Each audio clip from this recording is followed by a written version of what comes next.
Welcome to the John and Heidi Show podcast. John and Heidi. Here's John and Heidi. Thank you for listening to the John and Heidi Show on a Friday. Hey, baby, how you doing? I am fantastic. How are you? Doing really well. I'm excited. We've got a fun guest coming up here later on the program. We're going to be visiting with Evan Zislis about how to cut clutter from your life. And this is something that I need all the help I can get. Yes, you do. I've got all kinds of clutter. Look over I there. could be a stacks. decluttering expert. I could go into people's homes and do that for them. You declutter for me all the time, but what you do is you just throw all my stuff away. That's not decluttering. Yes, it is too. I think so. Big time. I'm going to have to ask Evan. And that's how what that I would have to works. make everybody else do too. Is just you're going to need to part with that. That You'd is be like, ridiculous. oh, you want to go to the movies? I'm going to take you to the movies. You go. Tell you what, you go to the movies and have fun, and then when they get home, all your stuff's gone. But it's so clean. Yeah, all my things that I needed. Hey, 40 million is our number for the day today, Heidi. 40 million. You know what that is? I have no clue. That is about 10% of the population of the United States, and that is the number of bald men in America. Oh. And there's a reason we're bringing that up, and we'll tell you what that reason is coming up when we get to our special stuff for the day that's on the way. John and Heidi. Today is a special day, Heidi. Do you know what today is? What is today, John? I thought you'd never ask. It's Friday, October the 14th. Today is Be Bald and Be Free Day. There you go. Yeah, earlier we were Hence telling the you. number that you gave 40 us million, earlier. yeah, 10% of the U.S. population. 10% of the population is a bald man. So you'd think there'd be more items out there for bald men or balding men. But be bald and be free. Charlie's bald, and Yeah? he doesn't. I asked him one time, I said, would you want to grow your hair back? He's like, no. No. So would you wear a toupee? No. Okay. I wouldn't either. If one of these days, I'm hoping that I can just lose all of You this. wore a 'cause wig one time for Halloween, and he actually looked it was funny. ridiculous It with just, hair. yeah, I was It like, doesn't that look right. look right on Charlie. No. Hey, it's also National Costume Swap Day because we got this thing coming up like a couple weeks from now. Instead of going out and buying a costume, they're saying, hey, just swap with your friends. Say, hey, this is what I was last year, and now you can be that this year. National Family Bowling Day. We haven't gone bowling as a family since we went to the Twin Cities, and we did it at the Mall of America. So that's been a while ago. Yeah, we bowled while we were there too. It was. That's exactly what I said. Also, Spider-Man Day, World Egg Day. I don't know what you're laughing about. World Standards Day. And that's it. There's a lot of stuff going on this Friday. Thanks for listening to the John and Heidi Show. John and Heidi. Legally, we gotta have insurance. That's why getting the very best rate is paramount. I'm Jared Parsons. I founded the first national and virtual insurance agency. Until now, you were limited to the agents in your area. But what if the rates are better somewhere else? At Parsons, we shop around and we get you the best rate. It's that simple. Go to radioinsuranceguy.com. That's radioinsuranceguy.com. John and Heidi. You know it's true because you heard it on the radio. People like to feel at home when they're sick or near death, but what about after death? They took the concept of resting in peace very, very seriously at the Humanic Funeral Chapel in Brook Park, Ohio. The chapel offers a bedroom-like setting, a bed and two end tables. Instead of, a casket, they have people laid on a bed. We've talked about similar things Yeah. to this, people being laid out in recliners. That to me is just, I don't know. Joe I know Humanic. it's different, so that's probably why it kind of creeps me out a little bit, just Yeah, because it's something something new different. and different. But Well, the owner said he opened the funeral home in suburban Cleveland 5 years ago after spending 10 years in the business working for others. He first tried out a reposing bed for someone very close to him, his mother. They had observed many countless funerals, how mourners awkwardly approached a casket to say goodbye. And, it was kind of awkward, especially if you're not real tall. So when his mother was laid out on a reposing bed, people stood nearby throughout the visitation. So what's next? Maybe laying out an individual in their favorite chair or recliner we just I talked don't about. know. I just don't He says care for that. if a family requests it, he would do it. So there you go. Maybe it's, it all depends on the person. I wonder if they're an avid exerciser, if you could pose them on an exercise bike or something. Put them on a to treadmill. wires and put them on a treadmill. Yeah, that's just wrong. See, why do we even go down this path? Have you seen those post-mortem photos from a Yeah. long time ago Yeah. where they posed people and Yeah. they took photos? Oh, Because those they didn't creep do me photos hardly at all. They couldn't afford photos, so it was very expensive.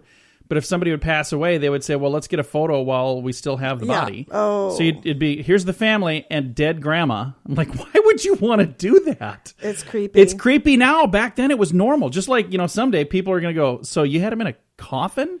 Why wouldn't you have him laying in a bed like this guy does? Maybe someday this will be normal. Yeah. I don't know. All I know is it's true because you heard it on the radio. John and Heidi. The John and Heidi Show is brought to you in part by the Keystone Treatment Center. This is your brain, and this is your brain on drugs. We share silly stories here on the program, but addiction is no joke. If you or someone you know suffers with an addiction to drugs or alcohol, make today the day you seek help. Call toll-free 844-204-1055. That's a toll-free number. Again, 844-204-1055. And this is your brain on drugs. Police arrested a man for suspected drunk driving, but they had to catch a bus when he stole their patrol car. Yeah. Officers had taken the man to the back seat of their car after stopping him. This was in Denmark.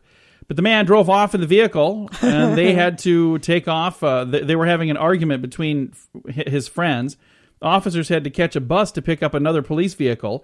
They eventually found the 28-year-old when he crashed into a wall after driving their patrol car for about 15 miles with sirens blaring. He had been celebrating his birthday, and he had way, way, way too much to drink. So apparently the folks in Denmark like to party as well. I've never been to Denmark. Would you like to go? I would like to go to Denmark. Yeah, but I can honestly say I've never had a party quite that extreme. No. I've gotten that out of hand. No, you've had some crazy parties, but never quite like that. I've gotten out of hand, but not that out of hand. Yeah, we've got a lid we put on it, and she puts the lid on way before you get to that. So coming up, we got a wrestler in the news. We'll tell you all about it. John and Heidi. Now your moment of duh. A former wrestler with a cell phone ends up causing a big embarrassing moment of duh. A former wrestler, Jason Parilla, went to his local Verizon store in Fargo, North Dakota to complain about bad phone service. And he was a little bit upset, and he stripped to the waist. He put on safety goggles and tore up the place. What? Yeah. $20,000 worth of damages. He said he only intended to scream at the store workers. But he needed safety goggles for that. But when he tried to throw his cell phone against a wall, it hit a worker in the shoulder. He continued to destroy merchandise for several minutes. Wow. While workers locked themselves in an office. He apologized later, saying, I got to change my ways a little bit. I suppose so. 60 days to think about it while he sits my behind goodness. bars. And I bet he probably said that even louder. I got to change my ways a little bit. He can't even pretend like that was an accident because he came equipped with safety goggles. Yeah, well, who does that? Right? What is this? There's a dude coming in. He's not wearing a shirt, and he has safety goggles. And he looks very angry. All right. I could see you doing that. No, I would never do that. You more so lately than ever before. I'm just so tired of these telemarketers. My goodness. Not even just telemarketers. It's just bad yeah. telemarketers and people calling me about dumb things. I'm like, I'm ready to throw my phone against the wall. I wouldn't do that. We do have your scoop of the day on the way. The Scoop of the Day is brought to you by Wells Blue Bunny. If you want delicious ice cream, be sure to look for the Blue Bunny. Sure to have your favorite flavors. Learn more at bluebunny.com. Now, your scoop of the day. A University of Florida student has developed a robot shopping cart that follows you wherever you go. What a cool idea. Why? Is it so difficult to push one? But here's the thing. When you go to the store... Why is that a good idea? When you go to the store and you walk away, and then you have to go, okay, where did I... Oh, that's my cart over there. You shouldn't be walking away from your cart. Anyway, this cart you push will it. follow you. You don't have to push it anymore. But it doesn't take any effort at all to push it. Just imagine. Again, see, this has to be saved for the archives because 30 years from now, they can listen back to the John and Heidi show from 2016, and they can say, you mean you used to touch the carts? You push those things around? Don't they all just follow you everywhere you go? That's the most ridiculous idea I've ever heard whatever. in my life. University of Florida student. Cha-ching. Right. You know, at one point, nobody used shopping carts. When they came out with shopping carts, nobody would use them. They had to hire actors to walk around the store pushing shopping carts. Mm-hmm. We think that sounds ridiculous today because who wouldn't use a cart? Back then, they're like, I don't need one of those. Why would I need that? They never needed them. So you think this sounds silly. I think it sounds kind of like maybe the next chapter. Early Egyptians wore sandals made from woven papyrus leaves. That's kind of interesting. Doesn't sound comfortable, but it's interesting. Hey, Nestle is recalling its drumstick ice cream products. Oh, I love those things. I do too. I wonder what's going on. Are they bursting into flames or what's? I have no clue why. Why would they be doing that? I don't Something's understand. wrong with them, obviously. Otherwise, Yeah. they wouldn't be recalling Well, them. let's eat them really quick. The ones that are in the fridge. So no, we don't. We don't have any. And if we did, we wouldn't eat them. If they're being recalled, I'm sure there's a very good reason. Pedestrians wearing earbuds struck and killed by a train. Another reminder Yikes. to remain alert when wearing headphones and earbuds in public places. This happened in Chilliwack, British Columbia. That's in Canada. I just like saying Chilliwack. That was a band from the 80s as well. Someone was struck and killed by a train while wearing earbuds. There was a movie from the 1980s as well called The Toy. Remember that? Mm-hmm. It has Richard Pryor. Yep. And he was wearing a Walkman, which was kind of a new thing back then. And he went right in front of a train on his bicycle. So that's apparently for real because this guy did it. That was a great movie. It was. We haven't should watched watch that it. for a long time. We own that, don't we? We do own that. We should watch it tonight. Hey, a man accidentally shoots himself in the head at a drive-thru. You might be wondering, how does that happen? Well, let me tell you.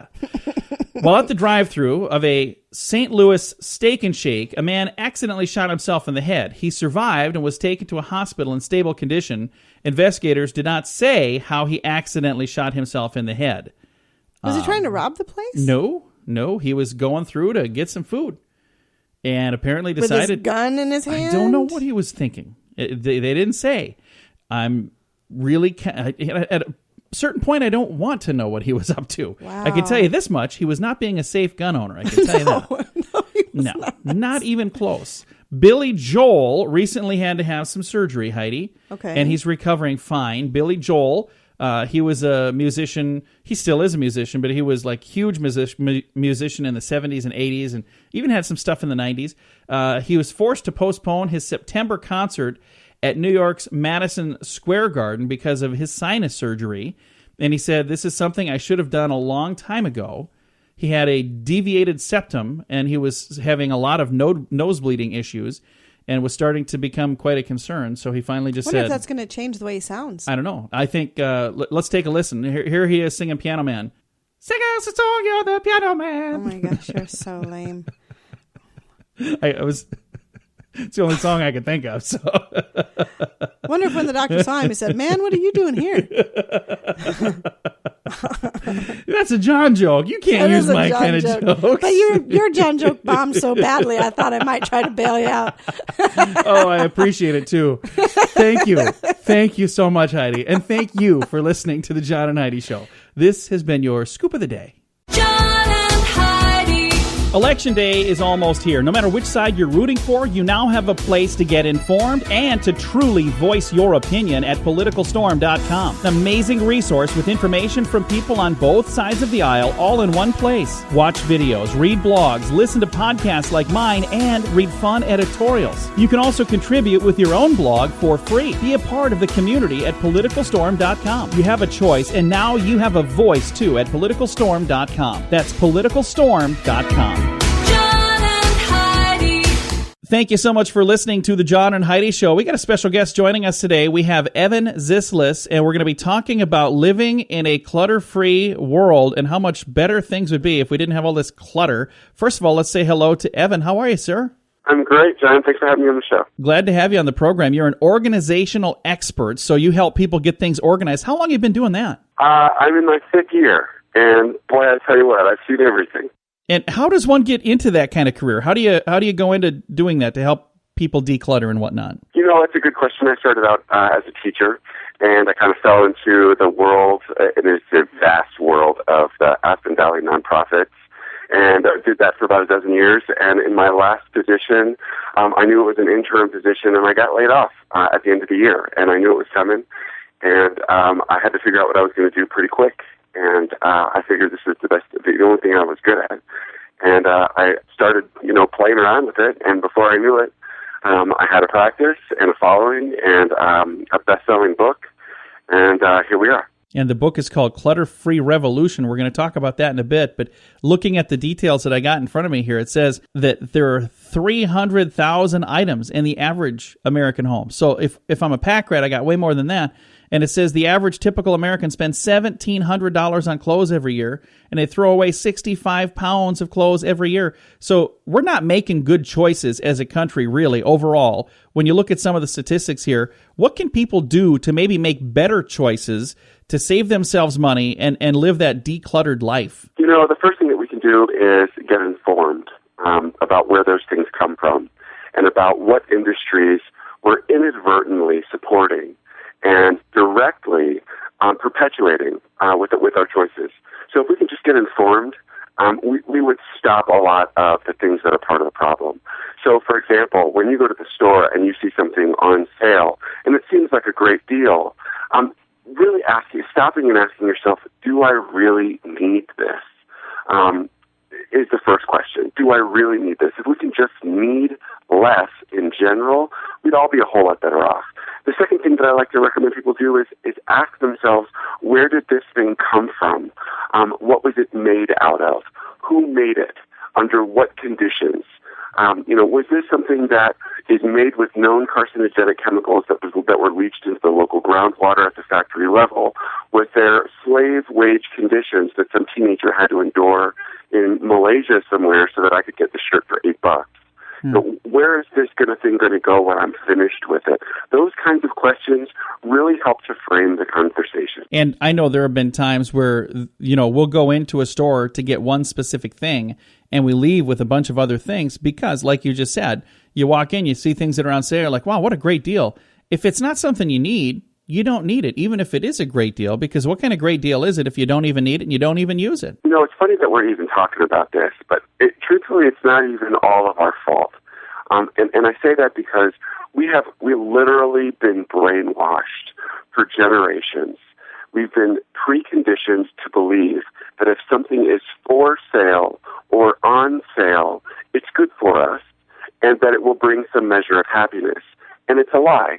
And it was a very strategically engineered lie manufactured by a handful of very, very wealthy people. And they are perpetuating the lie in all things commercial. And we've just bought it hook, line, and sinker. But it's been happening for so many generations now, we don't even feel the water that we're swimming in. Yeah. It just happens all around us. And so as soon as we can bring some awareness to that, everything changes. And like you were saying, this has been going on for a while. I remember when I was a kid, I watched a comedian on TV, George Carlin, and he had a bit back in the 70s or 80s. I don't know if you remember it, but he was talking about stuff. We got all this stuff. And, and that's the way it works. We do. And they continually build more and more storage units because that's where we put the stuff we don't have room for back at home. So we have so much stuff that we can't even fit it in our house, and we have to stick it into storage. So when you're working with somebody, do you ever encourage them to get a storage unit, or do you say, get rid of the stuff? Yeah, so I've got clients in Aspen who, if they don't have enough room for their stuff, they'll knock out a wall and make the space bigger. And then I've got some other clients in Aspen who will tear down the house next door and just keep on expanding down the block. So that's the thing. And that's, the storage industry is $25 billion recession-proof industry. And when people are overwhelmed and they can't deal with things, they just, they get sucked into, I can't deal with this now, I'm just going to put it in storage. And then I'm going to end up paying to store this stuff that I really don't even know what's in there indefinitely until I'm dead. Yeah. And, I work with a lot of people at the end of life and during bereavement where, the families are dealing with the things that are left over. And, what a gift it is to your family when you're young and healthy and vibrant and you've got energy to say, look, I need your help. I want to go through all this stuff. I want to celebrate the legacy that was my life, explain to you the stories and the meaning behind some of these things, make sure that the recipients and the beneficiaries of some of my things are properly, delivered, so that you're not just wondering what was important and what was not important after I'm gone, which ends up happening so frequently. Yeah. So, from start to finish, storage units are usually the first question I ask. If you're in a storage unit, why are you in a storage unit? If you don't need to be, let's get you out of there first. So really, my bottom line is saving people money at every step along this process. Again, visiting right now with organization expert Evan Zislis, and he's the best-selling author as well of a book called ClutterFree Revolution, Simplify Your Stuff, Organize Your Life, and Save the World. Where can we find a copy of this book, Evan? So you can get it at Amazon. Principally, it's going to be at Amazon. Before we let you go, I have to ask you, because you do this for a living, what is the worst hoarding experience you've ever seen? Like what? Because, I've seen things on TV programs, but, you do this stuff in real life. What is the worst experience that you've seen, and how were you able to help them? That's a good question. So actually, Dr. Melva Green, who's the psychiatrist on the TV show Hoarders, she wrote the foreword to my book. So I do have a little bit of experience with this. And what's important to remember about chronic disorganization, or what some people call hoarding, is that there really are some mental health components there. It's not just your average typical person who is a little bit of a pack rat and likes to go shopping. There's usually some issues there around, that require therapeutic interventions. I have been on some of those sites working with those folks, usually with a mental health professional, and degrees of success.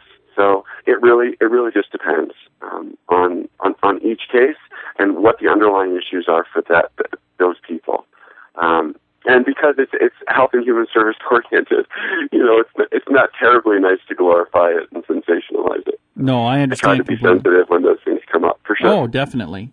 Well, again, Evan, I appreciate you taking some time to chat with us. We appreciate you joining us today. Yeah, if I can direct everyone to ClutterFreeRevolution.com, they get a whole lot more information and a little free quick start guide to help them get going. Very nice. Again, Evan Zislis, author of ClutterFree Revolution, Simplify Your Stuff, Organize Your Life, and Save the World. You can learn more, and I bet you can even find a link to the book at ClutterFreeRevolution.com. Are you ready for Duel?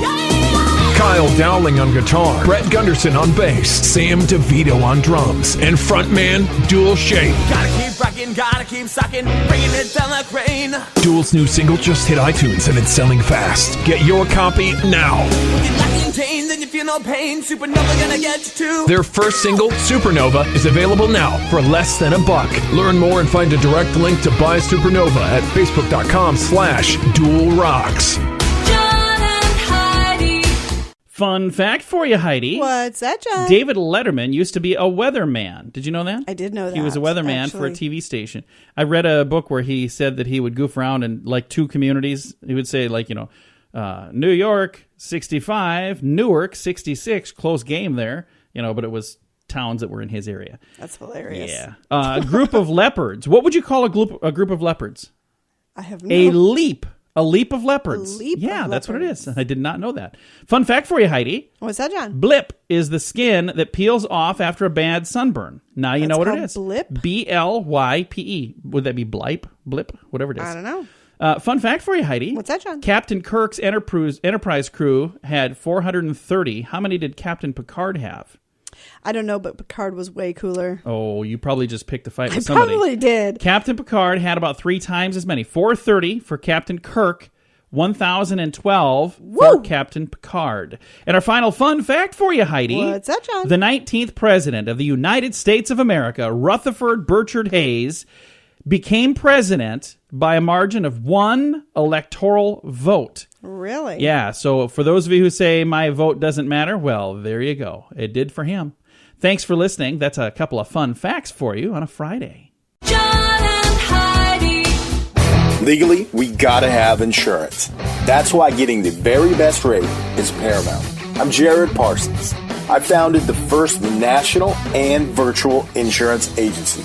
Until now, you were limited to the agents in your area. But what if the rates are better somewhere else? At Parsons, we shop around and we get you the best rate. It's that simple. Go to radioinsuranceguy.com. That's radioinsuranceguy.com. Thanks for listening to the John and Heidi Show on a Friday. You can win an argument with a friend or a coworker or a spouse if you just follow a little advice from some experts. I need this advice. I need this so badly. When's the last time I won an argument against you? Oh, it's been ages. Yeah. How long have we been married? 17 years. Okay, so it's been at least 17 years because I don't think I won one since then. So if you'd like to win an argument, you ready to take some notes? Here we go. Get the first word. If you see an inevitable argument coming up, bring the subject up before they do. You'll have a far better chance because you're going to be prepared emotionally and they're not. So they're saying, hey, if you got a problem, you be the one to bring it up. Next, stick to the topic. If you're arguing about, peaches and all of a sudden you start bringing up strawberries, that's not going to work. And I know that peaches and strawberries aren't things you argue about, but whatever those things are, stay on point. Number 3, don't get personal. This is a really good one. And especially lately on Facebook, I've noticed a lot of people are getting personal and they get in arguments and all of a sudden they get way off the topic at hand and now they're bashing each other personally. I'm like, what is going on? That's all to do with politics lately. Holy cow. There's a reason we don't talk politics on this program. Next, stick with it. Don't call for a temporary truce to an argument out of temper or frustration. That'll cause you to lose your momentum and diminish your chances of victory. Keep the ball rolling until the issue is fully resolved. Next, allow the other person to score some points. Find a minor issue that you're willing to sacrifice. Then he or she will be willing to concede if you're saying, hey, you know what? I'll agree to this, but you agree to that. Next, use a little humor if appropriate. A friendly joke in the middle of an argument can help you deal with an understanding friend or spouse. Be careful that you're not going to be, utilizing humor on a very touchy subject and make things worse, because that could be really bad. I use humor all the time in arguments. Yeah, I do. In everything. I can't. You do. And that's why you win all the time, because I start laughing. And I'm like, what are we even fighting about? Well, you're so funny. You are so awesome. Let's go get a beer or something. So I don't know if any of that has ever happened. But there's some tips on how to win an argument from a guy who's never won an argument. Thanks for listening to the John and Heidi Show. John and Heidi. If you're a business owner or the person in charge of advertising, I have a special offer just for you. We're doing a jingle special this month. Did you know that when you put words to music, they're 9 times more memorable? How would you like to be the name in your industry and have people singing your song? We've worked with hundreds of small businesses to create their own musical image, and we want to help you too. Reach out right now and we'll give you $500 off. Squeeze it into this year's budget and get results for years to come. Learn more and hear examples at RadioReallyWorks.com. That's RadioReallyWorks.com. Alice Atwater, 72, and her friend Florence King, 86, and Ruthelle Outler, 84, had only traveled 20 miles to church from their home in Upshur County, Florida, in order to hear their favorite preacher, but it took them 24 hours to go 20 miles. Okay. Let me explain what happened. They had some detours. They were in Florida. They ended up in Birmingham, Alabama, and then they were in Atlanta, then Macon, Georgia. Their disappearance resulted in the police going out with APBs looking for these ladies. When they learned that they had been pulled over by an officer that spotted their vehicle, Mrs. Atwater was cheerful but very tired after driving for more than 24 hours without sleep. They got lost and they just kept driving, and they wouldn't ask for directions. It was 3 old ladies, not old men. Usually ladies are pretty good at that. You'll ask for directions. Yeah. I'm the knucklehead that's like, it's right up here. We'll be just fine. I remember one time we almost went to the wrong state because we kept doing that. I was like, I think we're going the wrong way. I'm going to just stop and ask for directions. You're pretty good about asking, though. Oh, yeah. I've gotten better because that's what you tell me to do. 17 years of training, and I'm finally getting it figured out. Coming up, we're going to talk about trash. That's on the way. A little trash talk here, Heidi. You ready for this? Absolutely. If garbage workers in your community ever go on strike, you might like to know how a wise New Yorker disposed of his refuse for several days when sanitation workers were on strike. This is a very funny idea. Each day, he would wrap his garbage in gift paper, and he would put it in a shopping bag, and he would park his car and leave the bag on the front seat with the window open. When he would get back to the car, the garbage was always stolen.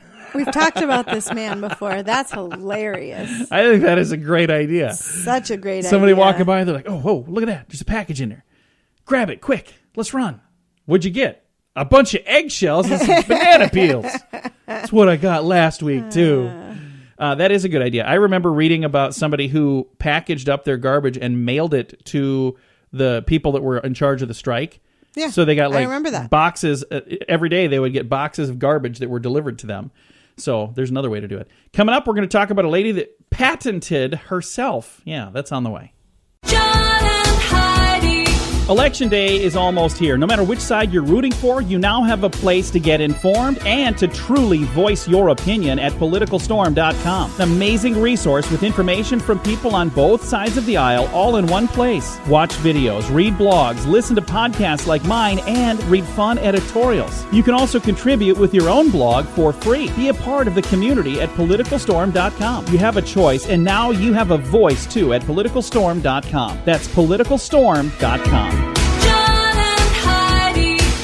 There are people out there that have patents on some pretty interesting things, but there's a British woman that filed an application for a patent for something that is very personal to her. It's for her. According to the National Patent Office, this again is in England, Donna Rawlinson McLean has become the first person to attempt to patent themselves. Quote, "It has taken 30 years of hard labor for me to discover and invent myself, and now I wish to protect my invention from unauthorized exploitation, genetic or otherwise." McLean said that. The full details of her application, patent number GB000180.0, will be published in 18 months. A spokesperson at the patent office says, "It's not really worth patenting something unless you make a lot of money from it." I don't know why I thought that's what they would sound like, but that's what he said.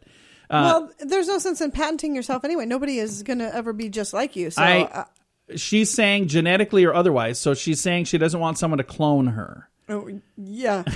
Because she's that's a concern. Top of the list on the who could I clone? Let me think here. How about Donna Rawlinson McLean?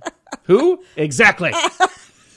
I mean, if you were going to clone somebody, why wouldn't it be somebody famous or smart or like a good athlete or a good actress or ridiculous? You know, somebody that I don't know. But she patented herself, and it's taken her 30 years of hard labor to get it all figured out. Here's the thing: don't you have to invent it to be the one to patent it?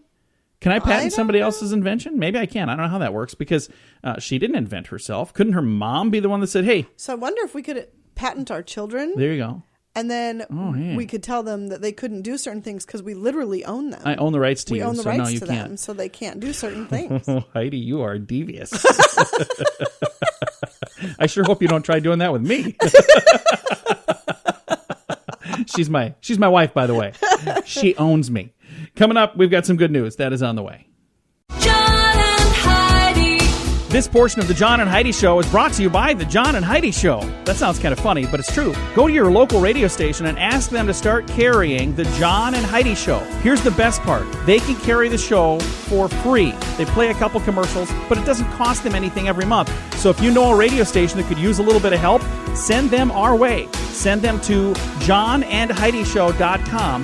Again, johnandheidishow.com. We would love to do a radio program in your community. Then you could listen to the podcast and listen to us on the radio. John and Heidi. Good news, Heidi.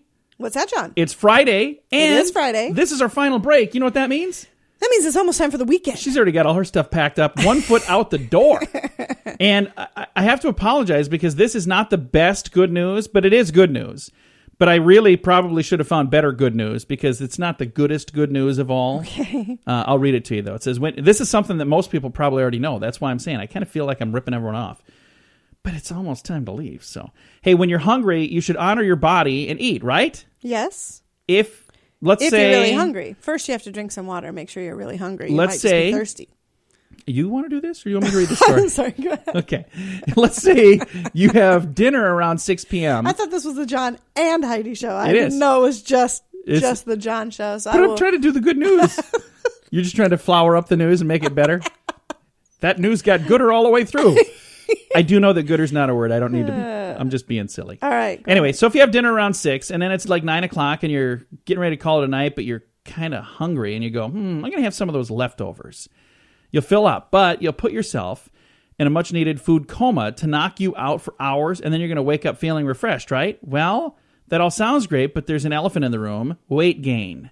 Kelly Allison of the University of Pennsylvania explains it. She says, studies tend to show that when food is consumed late at night, anywhere from after dinner to outside a person's typical sleep/wake cycle, the body's more likely to store those calories as fat and you will gain weight rather than burn it as energy. So if you're the type of person who feels the need to make a PB&J after hours, might want to think again, especially if you're concerned about weight gain.